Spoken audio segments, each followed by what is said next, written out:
As you all know, I'm sure, we are on the verge of a halving, and this is the fourth halving. So before I go into the questions for this sequence, I'm going to talk a bit about the halving and my experience of it over the last, I guess it's almost 12 years now that I've been involved with Bitcoin and monitoring and paying attention to this stuff.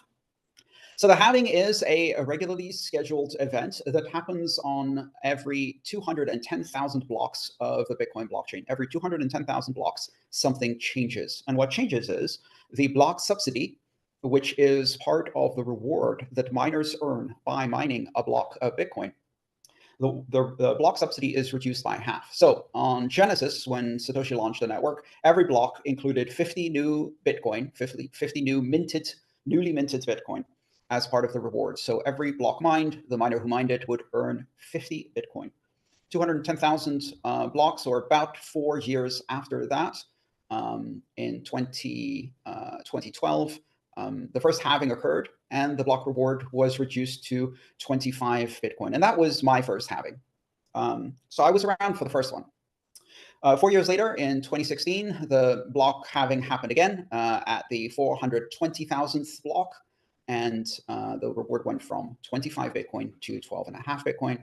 And then after that, in 2020, it went down to 6.25.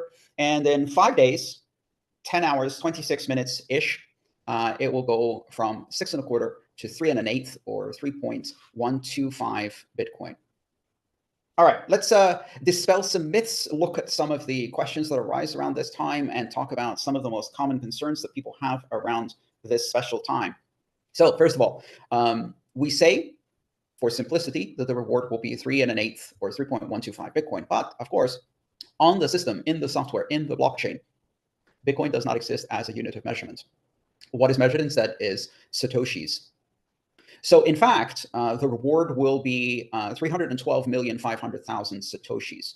That's the new block reward, because every Bitcoin is 100 million Satoshis, and Satoshis are the only thing that exists. So values in Bitcoin in the system are recorded in integer Satoshis. We use the Bitcoin metric or unit for convenience, and of course that forces us to put a decimal point and several digits after the decimal point in order to get any kind of accuracy. But in the system, we only measure Satoshis. So this is interesting because this has some implications about what happens during the halving. What happens during the halving is not a division, not in the traditional sense. It's a binary division, which happens by shifting the binary digits to the right. So if you take a binary number and you shift it right, what happens is it divides it by 2. So for example, the binary number, the decimal number 2 in binary is 10. If you shift that right, it becomes 01. And that's how you divide 2 by 2 and get 1 as the result. I don't know if that made any sense, but that's how it works. So shifting right in binary is how we do the division, which also answers an interesting question we get. Queen Doubleopolis asks, by 2048, it looks like the reward may get down to fractions of a Satoshi. Does it just round up or round down to the fullest Satoshi?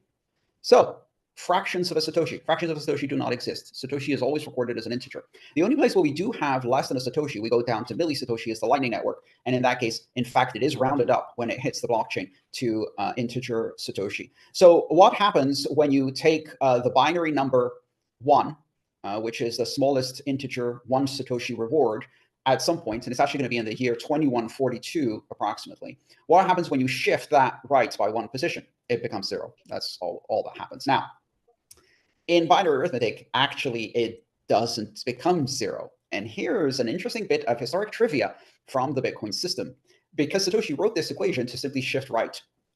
What happens is after 64 halvings, the number shifts right, and it goes from 1 Satoshi.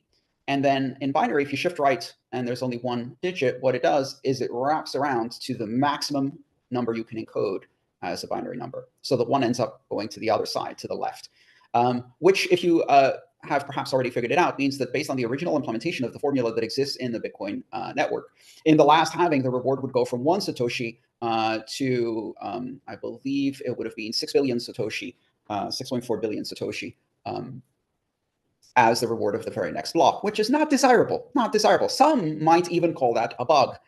So that, in fact, someone noticed this and a patch was made to Bitcoin Core and has been replicated in every other client that has implemented this formula to make sure that that doesn't happen. So the last halving will take us from 1 Satoshi to 0 Satoshi reward. That's it. It's as simple as that, right? So we only count in integers. There will not be fractions of Satoshi recorded.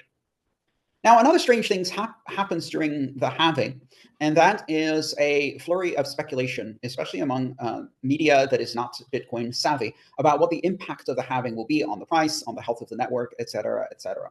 And we see this frenzy of media speculation repeat every 4 years, and every 4 years is the exact same story. The first and most common story we hear is known as the death spiral. So basically, the story goes like this. When the halving happens and the reward per block is reduced by half, miners will find that they are suddenly unprofitable based on the current price of Bitcoin and the amount of energy they use to mine and the current difficulty. All of those are parameters that go into whether they're profitable or not. When they discover they're unprofitable, they're going to go, oh, well, that was fun. I guess 14 years is enough. And then they will turn off their miners and stop mining. And all of them will do this simultaneously. And the result will be that there won't be another block because the difficulty will be too high. There won't be enough miners. The hash rate will drop. It will take too long to mine the next block, which will reduce the profitability for more miners who will then turn off, which will reduce the profitability for more miners who will turn off, because we're never getting to a difficulty adjustment. I have to mine 2016 blocks to get to a difficulty adjustment. And if miners are dropping like flies, we never even get to the next block, let alone 2016 blocks, to actually get the difficulty to retarget. And so as a result, the network grinds to a halt. And this is described as Bitcoin's death spiral. Has been predicted every 4 years before the halving. People write articles all about this. It's a very exciting story, right? It's a very clickbaity story. Here's why Bitcoin will crash on April 19th. Now, I love stories like this. In fact, we had a similar type of scenario recently on April 8th during the annular eclipse that was happening over the continental United States. And that story came with another predictable media story and frenzy of speculation that is probably as old as eclipses, which was that the world would end because of a shadow of the moon.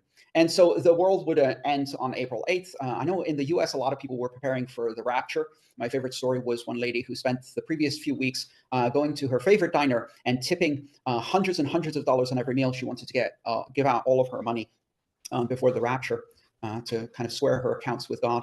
And then, of course, the rapture didn't happen. And predictably, on April 9th, she went back and asked for a refund, claiming that it was fraudulent.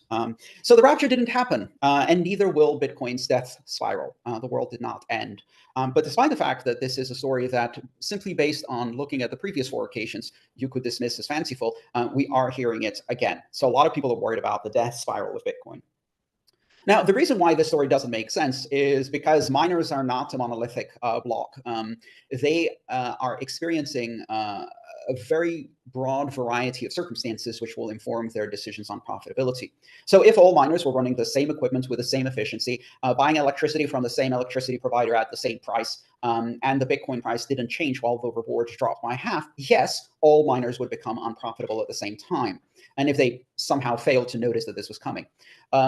But in fact, miners have a broad variety of equipment, even within a single mining farm.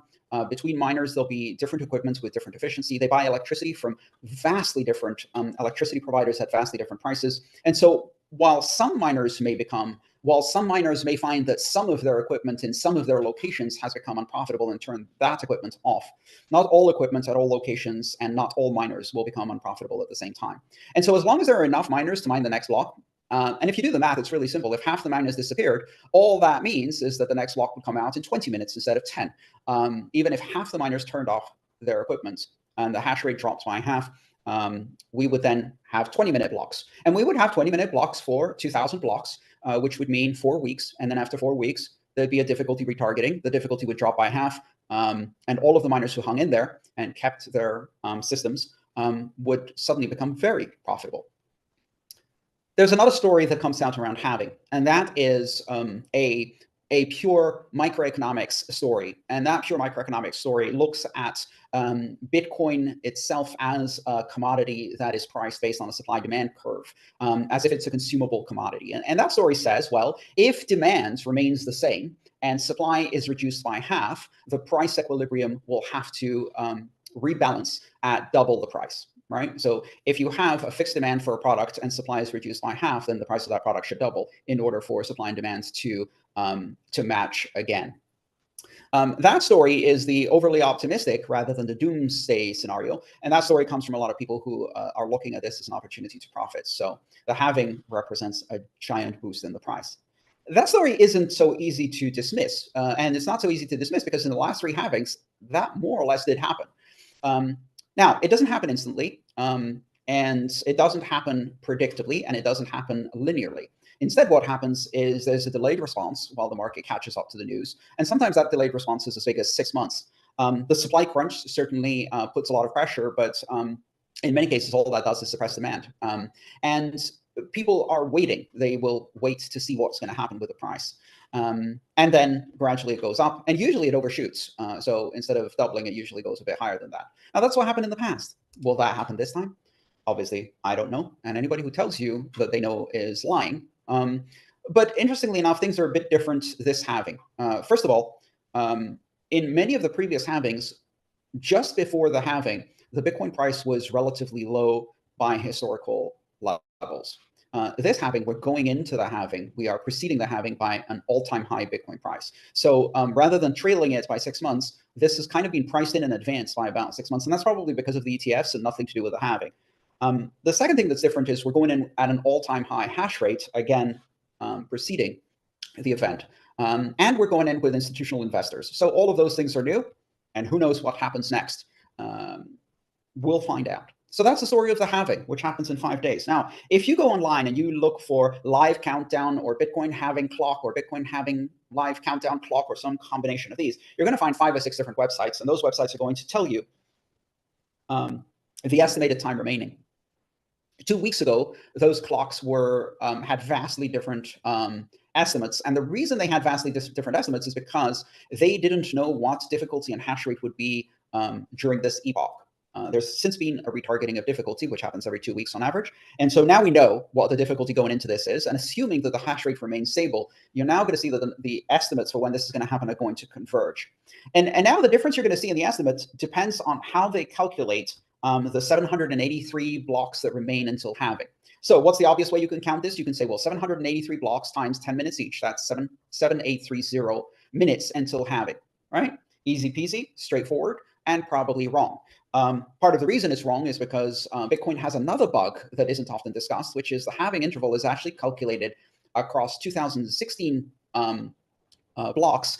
It's calculated every 2016 blocks, but it's calculated on the timestamp and basis of the past 2015 blocks. And that's another classic error that exists in programming. It's called an off-by-1 error. It's when you forget to count 0 as one of the numbers in the sequence, and you think you're starting at 1, which in programming is never the case. So as a result of that, the difficulty adjusts to be slightly faster every retargeting period. And so if we look at the last retargeting period, we might assume that instead of 10 blocks, it's actually closer to instead of 10 minutes, it's actually closer to 9 minutes, 50 something seconds in terms of the actual difficulty. So that's some historical information about where we are, why we're here, and what happens next. And now we wait. And in 5 days, I have a prediction to make. What is going to happen in 5 days? And the answer is really nothing. None of these scenarios are going to play out because usually at the moment of the halving, nothing really changes except for the block subsidy. Nobody starts turning off mining machines. Nobody dives into the markets and starts buying at that specific block to catch the wave. In fact, every time we've seen it, everybody just holds their breath for a day or two to see how things are going to play out. And so my prediction, 5 days, 10 hours from now, nothing's going to happen other than block 840,001 is going to come out. And if you look in the Coinbase of that block, you will see that the reward is 3.125 Bitcoin. Hi, thanks for watching the video. I'm Andreas Antonopoulos. I'm the author of Mastering Bitcoin, Mastering Ethereum, and the Internet of Money series. If you'd like to support my mission of bringing education about Bitcoin and open blockchains to as many people as possible under open, free Creative Commons licenses, please consider subscribing to my channel and supporting me on patreon.com/AANTONOP. Thank you.